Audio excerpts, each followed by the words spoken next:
So, good morning and welcome to another episode of Good Fat Life. And today is a great day.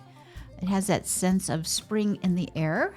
We have a new issue on the curation board, right? It's like, I don't know, it's almost like having a new baby. But these, I guess, grow up or something. I don't know. But since it's spring and there's lots of things happening in the yard and outside, I thought it would be great to have April Dertian from Dertian Ranch as our guest today. And April wears two hats, Dertian Ranch and Habitat for Humanity, right? Yes. So we get to talk about both things. But first let's talk about, so welcome, April. Thank you. It's so nice to have you. I was so excited. And full disclosure, April is also my, gardening coach? Yeah. Right? Yep. So we have lots to talk about because there's lots happening, right? There is. Tell me, how did you end up to be a gardening coach? I mean, because I know you do so much more than that, but that's one area that I had never heard about before, and you filled such a gap in my gardening capability.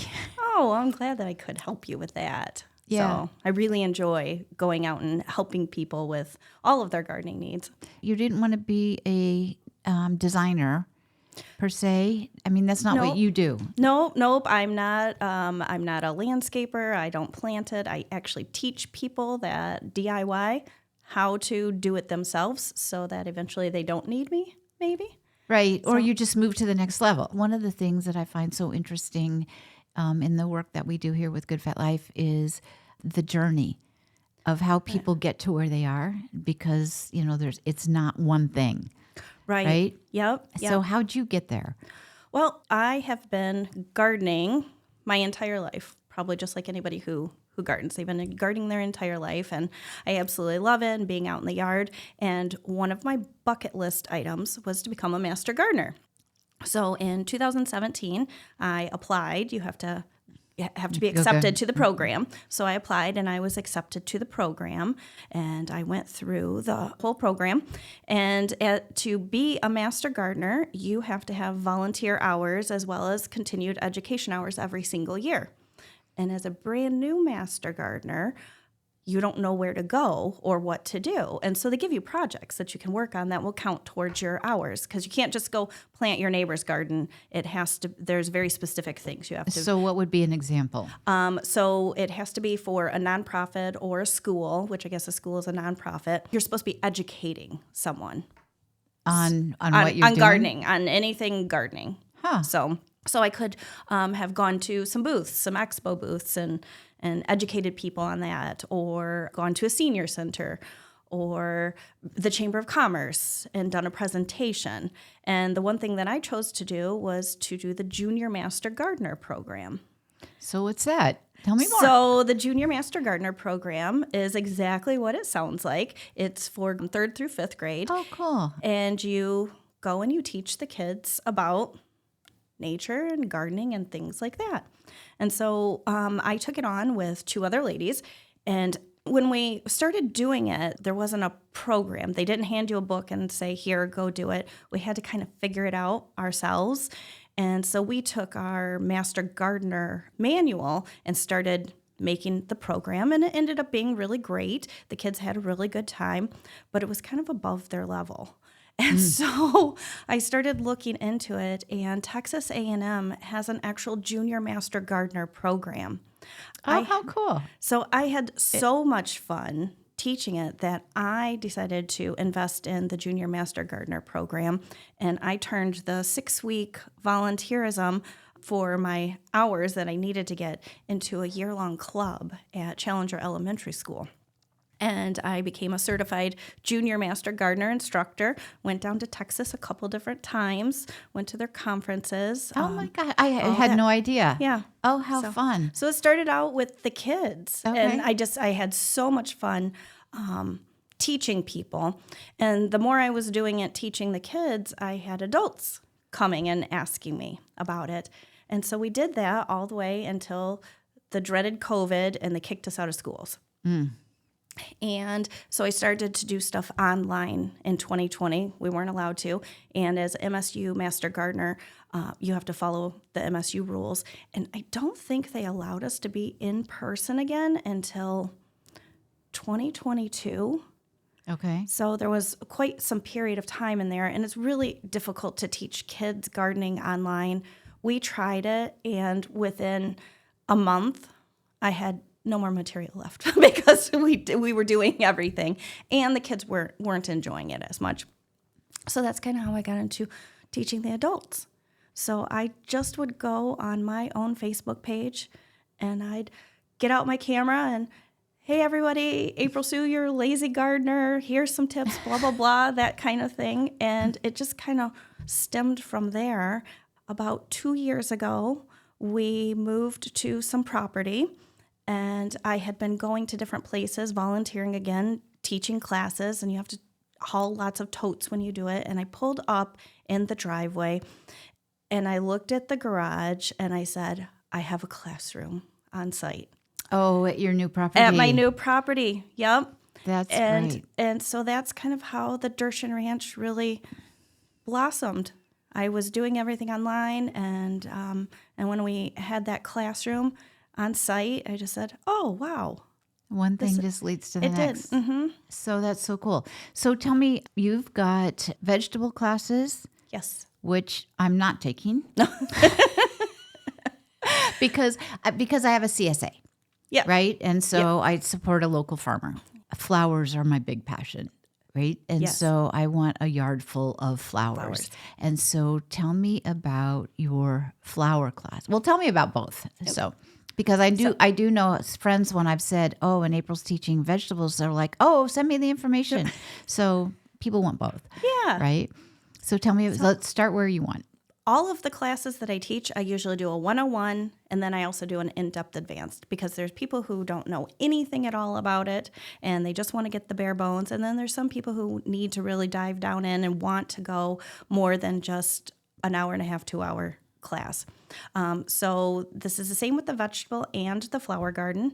We had 101 with the vegetable class, and it was like a race. And I'm pretty sure I put way too much information in one class, but I gave everybody enough information to be able to go and look up what they needed. And then they, of course, always have me for that. And that was everything from starting from where to plant your vegetable garden all the way to purchasing seeds, what it means if you're going to save them, and even planting the actual plant itself, because there's a specific way to be able to do that for them to thrive and grow. And the flower garden is exactly the same, but we're going to have more of a focus on design and color. A lot of people throw plants in, and I don't know anybody like that. I do it myself, I have to say. I have to hold off and go, okay, is this the right plant for the right place? Right. But one thing, I have an extensive education in design for gardening and flowers. Oh, okay. And a lot of people will put something in, and then they don't understand why it doesn't look good. They don't understand why they can't see it from a certain area in their yard, because it matters whether you put a light-colored flower or a dark-colored flower in, where you're going to be able to see it. Do you want to see it from the road, or you want to see it just when people come up to your front door? A lot of people don't like shade gardens because they don't have a lot of color choices. There's more now. The one thing people don't think about are textures. So we will take that shade garden and we'll make it black and white, so you can see what the textures are in it, because your eye draws all of that out. And so it's a mix of textures and color, placement of flowers. I know I'm really bad about going and buying one flower because I think it's really cool, and it's really better to have several of that plant to give that impact that you're looking for. So, yeah, I've got shade gardens, and it's not that I want shade gardens. It's just the way How the trees yard grow. is, right? How the trees grow. So, so we're going to be experimenting with that this summer. We or are. this spring, right? But I'm really excited about the things that we moved around last year, right? To see what we did, and we made a pollinator garden. We did. And so I planted the seed. I mean, I scattered the seeds in sand like you had instructed. So we'll see what happens. So, and those are so important, not only just to have them in your yard, but for the environment. We'll talk about that. So what is a pollinator garden? I am a conservation and a pollinator steward. And so in addition to having pretty gardens, it's really important to me to make sure that we are continuing to put things out there that will help our environment regularly. And putting these wild native flower pollinator gardens are extremely important so that all of our pollinators will have a place to eat, to nest, to be protected, and things like that. So what we put in at your house were actually native wildflowers. Okay. People think that all wildflowers are natives, and they're not.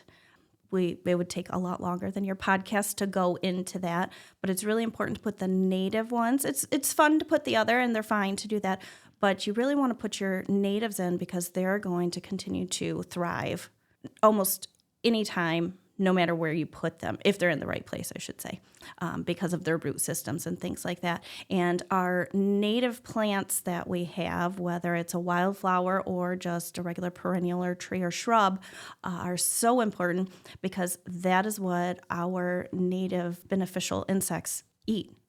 They don't eat the other things. There's a lot of plants now that they have grown to make them not attractive to bees. Because people don't want bees around. So they take that away. There's ones that they have grown to make them really pretty so that you want them, but the butterflies can't land on them and get the nectar out of them. Oh my gosh, I had no idea. Yeah, so our native plants, they're there for our native wildlife. And The ecosystem. The ecosystem, and there's certain colors because that's what attracts certain animals and insects, and there's certain sizes, and there are certain heights because of all of those things. But then as I'm listening to you, I'm like, okay, great. I do want a place for, the ecosystem to thrive. Yep. It's critical. But at the same time, I don't want all my plants eaten, right? So the beneficial insects, yes, you're going to get some that some of your things are going to get eaten. The flowers that we planted for you, most likely the deer aren't going to touch them. I don't think I've ever seen a chipmunk take one down. I mean, maybe, but I haven't seen or heard of that. I guess what I'm hearing is like it's important to be mindful. It is. Right? So I can have some flowers that are beautiful flowers, but I can also have my pollinator garden. Yep. It's a balance. Right. Yeah. I have a beautiful, huge hosta garden. I collect hosta. I love them. They're not native. They come from Japan, but I absolutely love them. So I have a beautiful hosta garden, but then I also have a pollinator garden. So for our different, again, native pollinators, but then we also keep stuff in our woods for the wildlife so that they can continue to. So I love that you're talking about it's a master plan, right? It's not a one-off, and that's something that you help people do is kind of look at your whole property and like what is it you want to create here, right? Right? Absolutely, yeah. And then you help and guide the homeowner or property owner or whatever to create that. You don't create it for them. You help. And I love that because I've always wanted to build a life, a good fat life. We talk about creating the life you want. Yeah. And since I work out of my home office primarily, I do have an office at Brighton Lighthouse, right? Yes. Which is the best place on the planet for an outside space from your home office. But I want to be able to just get up from my desk and go putter in the yard for a while. Yep. Because, it's so important to be able to have that movement. Yeah. And just that change of pace and let your thoughts settle. And that was one of our goals when we started. We decided what was the goal that we wanted for that. And you wanted to be able to have a space that was beautiful but wasn't high maintenance and you could do a little bit in it. Right. And do a little bit like on a regular basis. I didn't have to come spend my whole weekends out there. Right. Because I won't. And I love that you gave me permission during the winter to not pull all the leaves and trim all back all the bushes just because it's not good for the environment. It's not. It's not good for, well, your flower gardens. It's better to leave it. That also helps with the lazy gardener. Yeah. So I am the lazy gardener, and I like to share that it's okay to be the lazy gardener. So there's that, and you've got your classes that people can sign up for. Yes. And we'll leave all that in the show notes, and also you can go to Good Fat Life and look at the calendar and click on that. So we'll add that into our events pages. So let's switch heads a minute. So you also work at Habitat for Humanity. I do. So talk about that. So I am the development director at the Livingston County Habitat for Humanity. Hi, my name is April. Would you like to give me some money? I have been a nonprofit for well over 20 years, and I absolutely love being a nonprofit. I'm very passionate about helping the community in which I live in. And so Habitat for Humanity, I've been there since 2021, I think February. We've grown significantly since then, and my role is to raise funds, because that's my main thing. But then I educate the community. I do all the marketing, community relations, and things like that. So a couple things. How often do you actually, it's bigger than just building a house. It is. Right? It so, you know, my brain about Habitat for Humanity is like you build a house a year for a family, and that's what you do. But it's so much bigger than that. It is. So actually in Livingston County, we build a house every single year for one family. However, our largest program is our A Brush with Kindness program, which is a home repair. It's a safety home repair program.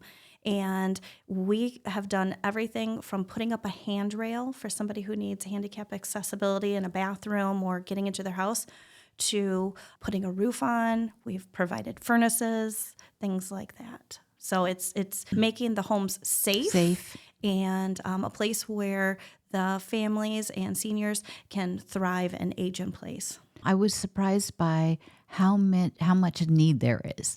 Huge. It's huge. Yeah. I mean, can you give us a few specifics or? Yeah, we have applications. There's no way we could help everyone. We don't have the funds or the manpower. And when we started the program I think they started in 2019, they were getting about 8 applications a year. We get 20 to 30 applications a month. Wow. It varies depending on the weather, and when people are inside their house, we of course get more applications. You know, it's, this is broken, that is broken. We were able to help 69 families last year with the safety projects. A lot of times I have to let people know it's not that we don't have enough people to help more than 69, it's we don't really have the dollars, because most of the projects that we're doing start at about $2,000. And if we are doing a roof or helping somebody provide heat, so a furnace, that could be $12,000 to $15,000.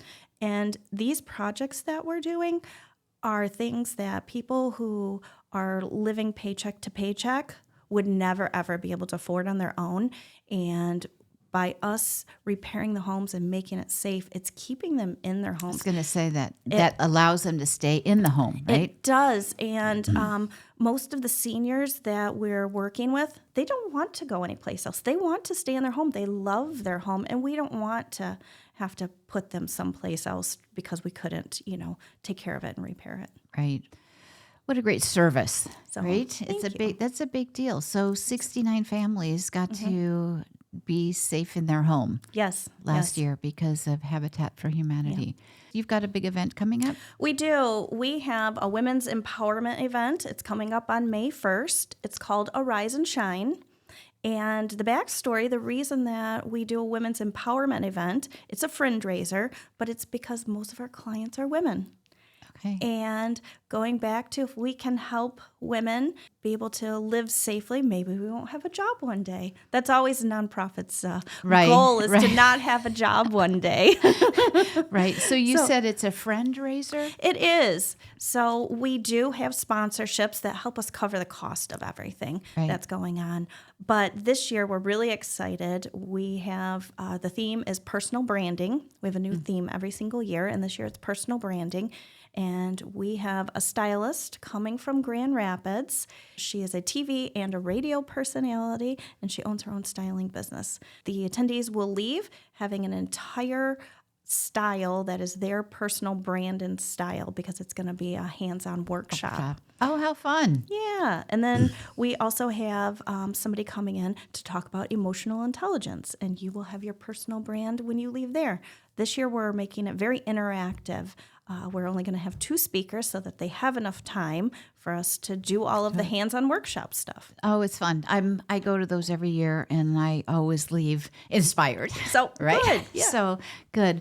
Well, lots of things happening, right? It's lots of things. Lots of things, and I love that you do lots of things. I like lots of things, right? It's just life is, when you wake up in the morning, there's just so many cool things to do. There are. And it's cool that it's heartwarming, and it's also energizing and motivating to me, inspired, that we get to do things that we choose to do, but we get to do things that, I like to say, help make the world a better place. Yeah. Right? It's so important. It does. It's very important. It just makes it fun to get up in the morning. It does. So with that, speaking of another place, it's tax season, right? Oh my. we got ours in yesterday. So that's feels good. But one of my partners in this world is ALG Gross Tax Solutions. And what I love about them is that they are not transactional. They are always looking for how to help you create your financial goals. And taxes is just one part of it. But if you have a tax consultant that can look at your numbers and knows you with what your goals are, your financial goals are, they can really help you get there by, kind of like designing your garden. You design your financial life too, and your taxes are part of that. So I love having them on our team, and so check out ALG Tax Solutions. So on that happy note, I want to thank you for being here. Thank you for having me. Yeah, it's just always so much fun to see you, and and when I tell people that I have a gardening coach, they're like, "What?" And I'm like, "Yeah," and then it's like, "Oh, tell me more," right? I don't know how else to refer to you. Is it? I don't know. We went back and forth because Sherri and we're in a referral group together. Right. We help each other, and we did. We went back and forth, and I said, I don't know if I like coach. It feels weird, but that's really what I am. I'm the coach helping you. I'm not doing it for you. I'm helping you, and it's fun. It's fun being able to do that. It is really fun, and it's. I'm so excited to see the fruits of our labor last fall. Just. Right? That pollinator garden. Yep. It's going to be amazing. And then everything that we moved over there. And everything. Yes. So now I think I want a different fence. But, one thing leads to the right. It always leads to the next. So on that happy note, thank you again for being here. And thank you for being here. And we just invite you to go out and live your